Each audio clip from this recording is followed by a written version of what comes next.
Police का, पटवारी का, चपरासी का, बाबू का किया हुआ धतकर्म, अपकर्म और कुकर्म अंततः राजनीतिक नेतृत्व को लेके डूबता है। उसका कुछ नहीं बिगड़ता। सिपाही को ट्रांसफर कर दोगे बुलंदशहर से गाजियाबाद, गाजियाबाद से फर्रुखाबाद, नौकरी में तो रहेगा, गोली तो मार नहीं दोगे, मुकदमा लड़ लेगा। आपने कुंडा से ट्रांसफर किया, वो लोग हाई कोर्ट चले गए, मलाई तो खाएंगे 60 साल तक, उसके बाद पेंशन लेंगे, लेकिन आपकी पेंशन बंद हो जाएगी। जो राजनीतिक लोग हैं उनको सोचना चाहिए, वो भाग के कहां जाएंगे? वोट लेने तो वो जाएंगे। इसीलिए मैं अक्सर नेताओं से कहता हूं कि बाबुओं के भरोसे मत इतराओ, ये चुनाव के वक्त कहां दिखाई देंगे? आपको अकेले जाना होगा तो जनता फिर गर्दन पकड़ लेगी। और अंतिम बात कहूंगा, बहुत संयम और उसके साथ एक संकेत छोड़कर जाऊंगा। उत्तर प्रदेश के मुख्यमंत्री के पास गृह विभाग भी है। ये पुलिस, ये होमगार्ड, सिपाही, दरोगा, कोतवाल, फलान ढिकान, ये जितना अमला जमला है ना, इसको सुधारने की जिम्मेदारी मुख्यमंत्री के नाते भी अखिलेश जी आपकी थी और गृह मंत्री के नाते भी आपकी ही है। इसलिए ये देखिए, और ये तभी दिखेगा, अखिलेश जी मेरी बात से सहमत होंगे, ये तब तक नहीं दिख सकता जब तक इसका आदमी और उसका आदमी के आधार पर तैनाती करोगे, तब तक नहीं दिखेगा। ठीक बात है। जाति के आधार पर तैनाती करोगे तो यही धतकर्म करेंगे ये दरोगा, ठीक बात है, ये सिपाही, ये थानेदार। शासन का 80% जनता का वास्ता सिर्फ 2 विभागों से पड़ता है, सिर्फ 2 विभाग, लेखपाल और पटवारी, दरोगा और सिपाही। 20% में मनरेगा से लेके Jawaharlal Nehru urban renewal mission तक सब बड़ी बड़ी योजनाएं शामिल है। 80% जनता तो यही जूझ के मर जाती है। ठीक बात है। इसलिए देखना होगा कि ये दरोगा सुधरे, ये थानेदार सुधरे, ये कोतवाल सुधरे और जनता को लगे कि ये रक्षक है। ये आप सोचे कि सत्यनारायण की कथा कहने से ये सुधर जाएंगे, तो नहीं सुधरेंगे। एक डंडा पुलिस के हाथ में है, दूसरा डंडा अखिलेश जी आप अपने हाथ में रखिए, तब ये सुधरेंगे। जी। और उत्तर प्रदेश के लिए सिर्फ एक ही बात 2 लाइनों के साथ मैं कहना चाहूंगा कि सियासत को बस लहू पीने की लत है। उत्तर प्रदेश के हिसाब से खास तौर पे मैं कह रहा हूं, सियासत को बस लहू पीने की लत है, प्रदेश में बाकी सब खैरियत है। ये शायद सत्तारूढ़ समाजवादी पार्टी के जो नेता हैं, जो लोग हैं, वो प्रचार कर रहे हैं। और ऐसा प्रचार अगर हो रहा है तो 2013 या 2014 जब भी आम चुनाव होंगे, तब जनता बताएगी कि उसको आपकी लत है या नहीं, आपकी जरूरत है या नहीं। बहुत धन्यवाद अखिलेश जी, बहुत धन्यवाद सुमैया जी। अमिताभ जी आप बने रहेंगे। ब्रेक के बाद उत्तराखंड की बात।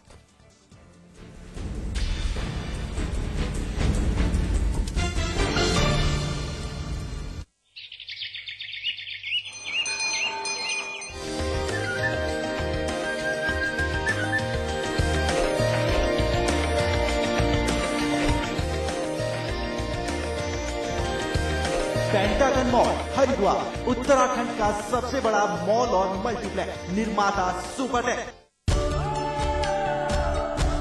इसमें टेस्ट है, तंबाकू नहीं। आप भी आजमाइए रजनीगंधा।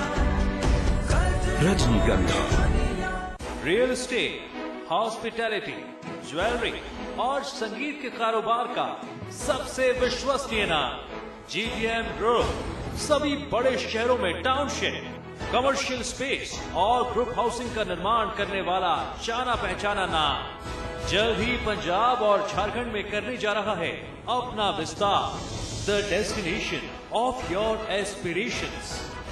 GTM, let's make it happen. आज ली क्या? एंड देन इंटरेस्टिंगली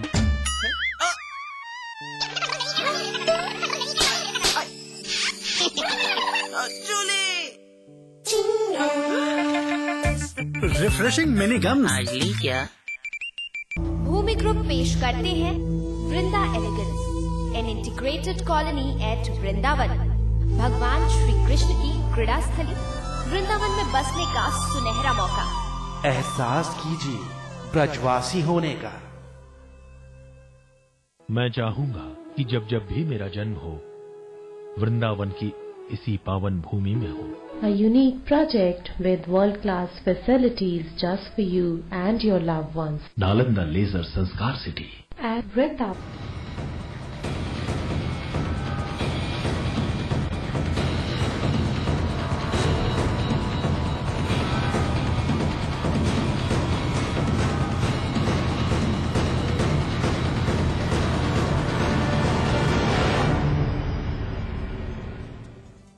बात उत्तराखंड की करेंगे, जहां आगामी निकाय चुनावों को लेकर राजनीतिक दलों में तनातनी शुरू हो गई है।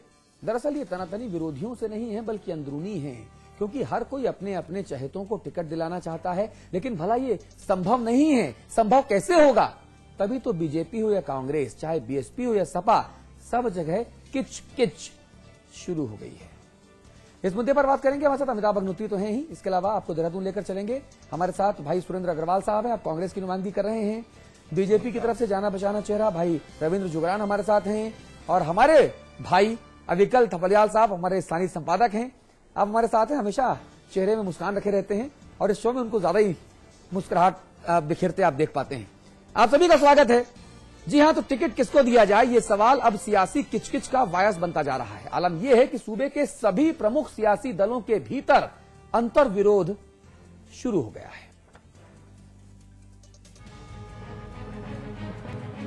मंच से समाज सेवा का राग और पर्दे के पीछे पद के लिए मारामारी, ये चरित्र है भारतीय राजनीति का, जिसका मुजाहिरा हो रहा है उत्तराखंड में होने वाले निकाय चुनावों के मद्देनजर। जिसे देखो वही अपने और अपने लोगों की सेटिंग में जुटा है। सेटिंग सेट हो गई तो बल्ले बल्ले, मामला अनफिट रह गया तो तेवर तीखे। और ये किसी एक नेता या पार्टी का हाल नहीं, कमोबेश हर पार्टी में यही सब हो रहा है। शुरुआत बीजेपी से करते हैं, जहां टिहरी में अंतर्कलह की लपटें उफान मारने लगी हैं। बगावत का सिलसिला सा चल पड़ा है। जो साहब अब तक बीजेपी के टिकट से कुर्सी पर आसीन थे, वो निर्दलीय का लबादा ओढ़ अपनी ही पार्टी के खिलाफ जंग का ऐलान कर चुके हैं। वर्तमान में जनता मेरे साथ है और जिन लोगों ने टिकट कटा दिया है, 30 तारीख को उन्हें पता चलेगा कि जहां जनता रहती है वहां विजय होती है और जहां इस प्रकार के लोग होते हैं वहां हार होती है। वहीं नैनीताल में पार्टी की तरफ से घोषित उम्मीदवारों के खिलाफ जिला उपाध्यक्ष समेत 40 कार्यकर्ताओं ने प्रदेश नेतृत्व को इस्तीफा सौंप दिया। हालात गड़बड़ हैं। बात करें कांग्रेस की तो हरीश रावत की मुख्यमंत्री बहुगुणा से मुखालफत जग जाहिर है। लेकिन रावत साहब के कद को देखते हुए उनकी अनदेखी करना मुनासिब नहीं। लिहाजा प्रदेश संगठन बार बार उनसे उनके चहेते उम्मीदवारों की सूची मांग रहा है और रावत साहब लेटर वॉर में मसरूफ हैं। मोर्चा पुराना है। एक तरफ मुख्यमंत्री विजय बहुगुणा तो दूसरी तरफ केंद्रीय मंत्री हरीश रावत। लेकिन इस बार बहुगुणा साहब के साथ यशपाल आर्या और सतपाल महाराज तरीके बड़े दिग्गज भी आ गए हैं। मामला हाईकमान तक पहुंच चुका है, लेकिन बात बनती दिख नहीं रही और इसका असर टिकट बंटवारे में भी साफ तौर पर दिख रहा है। अब उस पर कोई चर्चा नहीं, दिल्ली में बात होगी। अब उस पर कोई चर्चा नहीं, दिल्ली में बात होगी। उधर बहुजन समाज पार्टी में अलग ही घमासान मचा है। प्रदेश अध्यक्ष मेघराज जरावरे को अपने ही नेताओं और कार्यकर्ताओं की नाराजगी का शिकार होना पड़ रहा है। बीएसपी विधायक दल के नेता हरिदास ने तो यहाँ तक आरोप लगा दिया कि जरावरे साहब कांग्रेस से सेटिंग करके टिकट बंटवारा कर रहे हैं, लिहाजा उन्हें उनके पद से हटाया जाए। ये हाल तब है जब सूचियों के सामने आने का सिलसिला बस शुरू ही हुआ है। सफर लंबा है, लिहाजा चिक चिक झिक झिक की कहानी लंबी चलने की पूरी उम्मीद है। ब्यूरो रिपोर्ट के साथ आलोक साहिल, समाचार प्लस। अविकल भाई, हर जगह किचकिच किचकिच है कि कहीं थोड़ा बहुत शांति भी है, भाईचारा भी देखने को मिल रहा है? समाजवादी पार्टी में और यूकेटी में अभी मुझे शांति दिख रही है। जहाँ अभी कोई हलचल मुझे नजर नहीं आ रही है। वरना तो ये जो 3 दल अभी दिखाए गए हैं, इनमें जबरदस्त मारकाट है, क्योंकि इनके अपने अपने वोट चंक हैं। बीजेपी में जो मैं देख रहा हूं कि 2 बड़े नेता भी पर्दे के पीछे हैं, बीसी खंडूड़ी और भगत सिंह कोश्यारी, और पीछे से ये पूरी डोर हिला रहे हैं और आगे का जो नजारा है वो आपको दिख रहा है, टिहरी में दिख गया, नैनीताल में दिख गया, आगे और दिखेगा। इन दोनों नेताओं के बीच में जो प्रदेश अध्यक्ष को लेके झिकझिक हुई है और जो भी आपस में खटास बढ़ी है, उसका पूरा जो असर है वो इसमें दिख रहा है। और ये लोग अपने अपने जो दावेदार है उनको पीछे से ही हवा दे रहे हैं। ये आश्चर्यजनक बात है कि जैसे हरीश रावत ने अभी तक कोई सूची नहीं सौंपी है। हरीश रावत अपना गुस्सा ऐसे ही जाहिर करते हैं, पहले भी कई बार वो सूची नहीं सौंपी थी उन्होंने, जब पीसीसी के गठन के बाद पहले हुई थी, इससे पहले। और इस बार भुवन चंद खंडूड़ी और कोश्यारी दोनों सामने नहीं है, बाकी जितने नेता है अपनी मीटिंग कर रहे हैं, टिकट फाइनल कर रहे हैं। इन दोनों का जो टकराव है ये बड़ा काबिले गौर है और मुझे लगता है कि चुनाव में इसका भी असर पड़ेगा। और जहां तक इसकी बात है, बसपा की बात है, तो बसपा ने एक बड़ा तुरुप का इक्का देहरादून में खेला है कि किन्नर को उन्होंने उतारा है। ये किन्नर करीब 40,000 वोट ले गई थी 2008 में, 40,000 से ज्यादा, 44,000।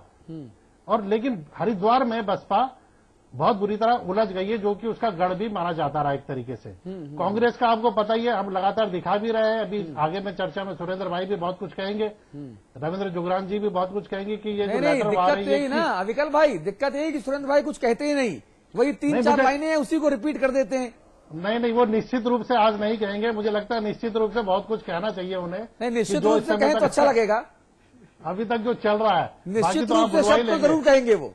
आप तो हलक में उंगली डाल के उलवा लेते हैं भाई साहब, ऐसी मजाल कहाँ। मैं तो एक निवेदन करता हूँ आपसे, आप उस निवेदन को ठुकरा देते हैं। नहीं, आपके मार्गदर्शन में ना, अब यही तो आपका प्रेम है, यही तो प्रेम है आपका कि जो मेरे सवालों को जो है वो रोक देता है कि भाई सुरेंद्र भाई ने तारीफ कर दी, अब सवाल मत पूछो। इनके चौधरी वीरेंद्र सिंह यहाँ पहुंच चुके हैं आज। हाँ, अब देखिए पता नहीं क्या क्या बोलते हैं सुरेंद्र भाई। चौधरी साहब को दिल्ली से आना पड़ा है ना, यही मैं पूछ रहा। अग्रवाल साहब, अरे एक मिनट, आगे चुंगी की टिकट चौधरी वीरेंद्र सिंह बांटेंगे। ये अंतर कहीं ज्यादा है, मतलब ये। हाँ, नहीं, ये चुंगी की टिकट वीरेंद्र सिंह बांटेंगे तो भाजपा में क्या गडकरी आएंगे बांटने? ये राजनाथ आएंगे। कांग्रेस बांट रही है, प्रदेश कांग्रेस बांट रही है। तो वो क्या पर्यटन करने आए हैं वीरेंद्र सिंह? नहीं, पार्टी या गंगा नहाने आए हैं? प्रभारी हैं पार्टी के, तो गंगा नहाने फिर आपने देखो घुमा दी सुरेंद्र भाई, फिर आपने घुमा दी बात। मैं पूछ रहा हूँ, गंगा नहाने आए हैं या पर्यटन करने आए हैं या टिकट की रार निपटाने आए हैं? तीन में से कोई एक काम तो होगा। अमिताभ जी राजनीतिक दल के प्रभारी हैं, तो जानिए कि राजनीति में जब प्रभारी उत्तराखंड के हैं तो उत्तराखंड के विचार विमर्श के हिस्से के रूप में ही आए। अमिताभ भाई एक बात कहूं मैं, आपने जो कहा कि वो पर्यटन करने आए हैं, मुझे 20 साल पुरानी एक बात याद आ गई है। उस समय मुलायम सिंह देहरादून आए थे, अचानक हेलीकॉप्टर उनका उतरा था, पावर में भी थे उस समय यूपी में। उनसे जब पत्रकारों ने पूछा आप यहाँ क्यों आए, बहुत बड़ा मामला था, मैं बोल नहीं पाऊंगा उस मामले को क्योंकि वो ऑफबीट मामला था। तो उन्होंने कहा मेरा दांत में दर्द हो रहा था, मैं दांत दिखाने देहरादून आया हूँ। लखनऊ से उड़कर यहाँ दांत दिखाने आए थे। नहीं तो उस डॉक्टर का पता ढूंढो जिसको वो दिखाने आए थे। इतना काबिल डॉक्टर कौन है जो हम लोगों की निगाह में नहीं आया? अमिताभ सिंह डॉक्टर बहुत बड़ा था वो बहुत बड़ा खेल था वो। मैं समझ रहा हूं आप कहां इशारा कर रहे हैं।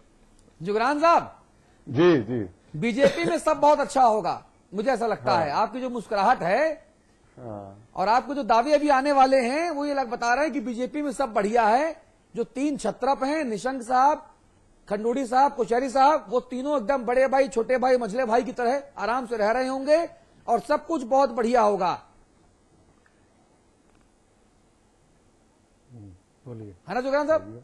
हाँ जी, हाँ जी, मैं यही कह रहा हूं कि मतलब उत्तराखंड बीजेपी में सब बहुत अच्छा होगा और जो 3 छत्रप हैं वो छोटा भाई बड़ा भाई मझोले भाई की तरह आराम से बढ़िया है, एकदम सौहार्दपूर्ण वातावरण में टिकट वितरण हो रहा है बिना किसी बाधा के। ऐसा ही है ना? हम तो यही उम्मीद कर रहे हैं, यही देख रहे हैं कि बिना बाधा के सब कुछ ठीक ठाक हो जाएगा। हाँ। और सफलता हाथ लगेगी। हाँ।